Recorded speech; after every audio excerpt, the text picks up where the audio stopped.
This is Seb. He bought his first property in Earls Court and it was at auction. He paid £297,500 for it, and it's a studio flat that he's going to do a full refurb and then look to flip it back on. Kind of went crazy, did no due diligence. We put all the pipes behind the wall and then we did a full rewiring. But luckily with the group, with the mentorship, having the one-to-one calls with you, putting me in touch with the building team, solicitors, etc. It's actually been okay. Now, Seb purchased his property at auction, which is already high risk. He then chose to purchase in an area that's high value. That's also high risk. He's operating with a studio flats. There's limited potential, which again adds to the risk. Now, he's done a number of things I would advise you not to do. That being said, having the right people in his corner, I think he's really gonna turn this deal around. Speak of the devil, the man himself, Seb. What you saying, bro, this? I'm good, brother, I'm good. Good, man. See, look, you didn't waste time, did you? Nah, man, I had to go crazy on the first one. You know what it is? A lot of us that are property developers, we drive through areas like this, whether or not we're on our way to the airports at a younger age saying, one of these days. So these ones with the pillars are typically called mansion blocks. Your first project's in us. I gotta hell you up again because that's real aspirational. But I got the good out of the way. The bad is when we talk about property development, we often talk about getting your ducks in a row. I can't stress how important it is to get your ducks in a row because Seb almost lost all of his money that he was going to put into this deal. He bought this property at auction. So once that hammer went down, it means he was obliged to buy this property. He didn't even know if the numbers stacked. He didn't know what his build cost was going to be. He didn't know anything. He just went and ran and bought this property. But luckily, we've obviously had a solution for it.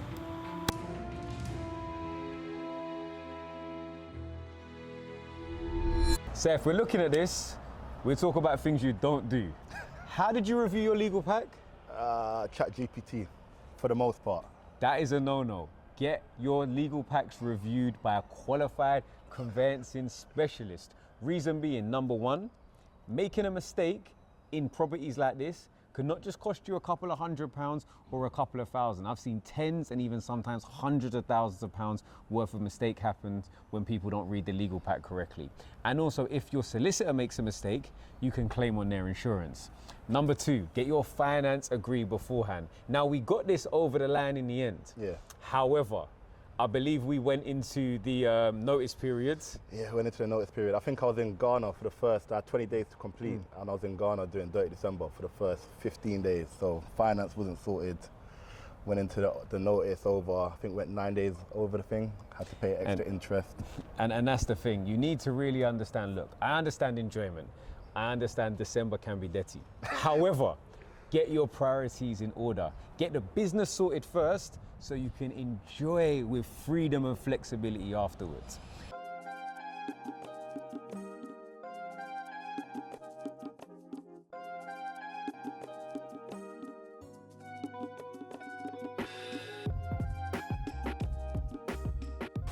Okay, so, Seb, talk to me. Okay, so this one, I got it end of 2024. I said to myself, I'm gonna get signed before the end of the year, like I have to. That was my number one target. Seeing everyone with their keys on Instagram. So I said to myself, I'm gonna get something. Ideally, I was looking for a 1 to 2 bed. That's what I've been learning, that's what I've been teaching, etc. But this was the only thing I could get in terms of the last auction of the year. This is the only one I could come and view. In hindsight, I probably wouldn't have been so impulsive, but luckily with the group, with the mentorship, having the one-to-one calls with you, putting me in touch with the building team, solicitors, etc. It's actually been okay. So as much as it's going to be a good project, it's going to go well now, but yeah, maybe we wouldn't do it again so impulsively. I think a takeaway from that is trying to find that right balance between not getting stuck in analysis paralysis, whereas taking your first step, but take it with confidence, take it with caution, and take it with security. So if I was to give advice, I wouldn't just say dive in, but at a point where you feel like you've learned enough, at some point you have to say, do you know what, I'm just gonna go for it. And the reality is, on your first project, it's great to make 10,000, 50,000, 100,000, but the real learning, the real value is in the experience you get through doing. Yeah, 100%, 100%. For me, the most important part was, once I confirmed the deal, trying to get out as quickly as possible, especially whereas I'm on finance, where after 6 months, I need to pay them back monthly, and it's 0.84% interest every month. So I used my weakness, I turned it into a strength, acted quickly, got the building team out straight away, sorted out my staging straight away, spoke to you straight away, so we can alleviate all of the interest, move as quickly as possible, get in and out and start a new project. So in terms of design, like I knew I was gonna do like for like. There's not much you can do in terms of reconfiguration, but I'm not good at design at all. Like I see nice things, I'm like, that looks nice, but I can't see how it will piece together. So initially I looked at a few different things on Pinterest, but again, I couldn't piece it together. So that's when I called Stand and Stage to help me with the interior design, to understand what to buy. I knew I wanted to go with like the black and white kind of idea. But you just wanted someone to help you bring it all together. Yeah, exactly. Without having to, look, this is me. Sometimes I spend so much time on like Wayfair and all these other sites being like, oh, should I get this one? Should I get that one? I think sometimes you just need someone to be like, look, this is the plan. This is what it's gonna look like. And it means your builders can then work from that. So I think you've done really well with the cast iron style radiators under the windows to maximize space, which is important in the studio. You went for the black door, but the glazed door, so that's gonna throw light in, because you've only got the big windows at the front. And I think the really high ceilings as well are really gonna be accentuated by the fact that you're able to use like a nice hanging chandelier that's gonna be able to show and showcase the height of the ceilings as well. That's it. So yeah, definitely I'd say if you're not as good as design as me, or sorry, as bad with design as me, then use a styling team, a staging team to help you with that, because I would have been stuck. Like it took me, I remember you saying to me, hurry up and just order the stuff. And that took me a few days, and then as soon as I contacted the staging team, straight away I ordered everything the next day. They sent me a list of like 50 products, ordered everything on the spot.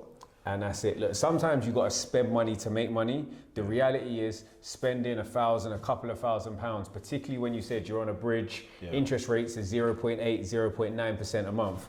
By the time you take an extra month, that costs you £3,000 that can keep rolling on. So the sooner you're in, the sooner you can get out.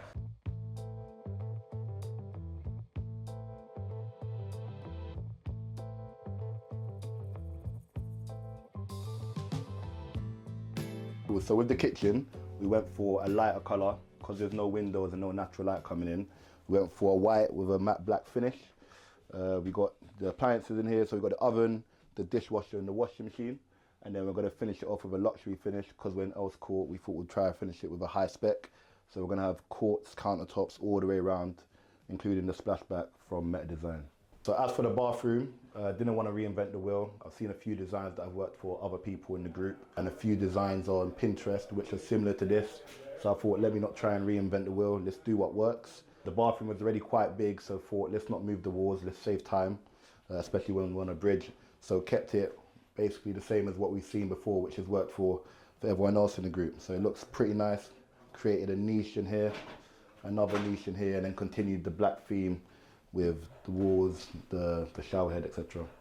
So we've taken you around the property. We've spoken about how much the property was purchased for. We've also spoken about some of the interior design choices, as well as what the exit's going to be off the back end. But what we haven't spoken to you about is the all-important numbers. So not just what the property is hopefully going to sell for, but also how you've managed to manage your refurb budget. So talk to me about what your budget is, how much you plan to spend. All right, cool. So my budget was 35. Yeah. And it's actually funny you mention it. When I booked to see some builders for this property, I think I booked about 8 builders, all from Checker Trade. And they were all rated like 9.8 out of 10. So I think, yeah, this is gonna be amazing. They've all done like 200 jobs, all rated between 9.8 to 10 out of 10. And the first builder called me on the Friday before the Saturday morning he was meant to come out. He was like, what are you looking to spend? I was like, 35. He was like, nah, if you're not doing at least 50, I'm not coming out. Cool. Then the next builder came Saturday morning when I was here. He was like, yeah, okay, perfect for this property. Bear in mind, I trusted him. He looked so good, like blah, blah. 70K. I'm like, oh my goodness. Next builder, 60K. I'm like, I'm done. Like the project's finished.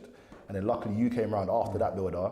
He was like, no, listen, don't listen to them. We're gonna do this, X, Y, Z. Connected me with a new team. And luckily they gave me their build cost for 14. And then I knew I had an extra 20 for materials. So all in at 35, which is so you got it. And I think that sometimes you have to understand, if you don't have the budget, you have to scale back on certain things. Like I know we talked about potentially doing like a mezzanine level because the ceilings are so high. I know we talked about moving walls, but that would have involved party wall notices, a lot more of building control, a lot more of like license to alter applications. So we kept it as stripped out and as straightforward as possible.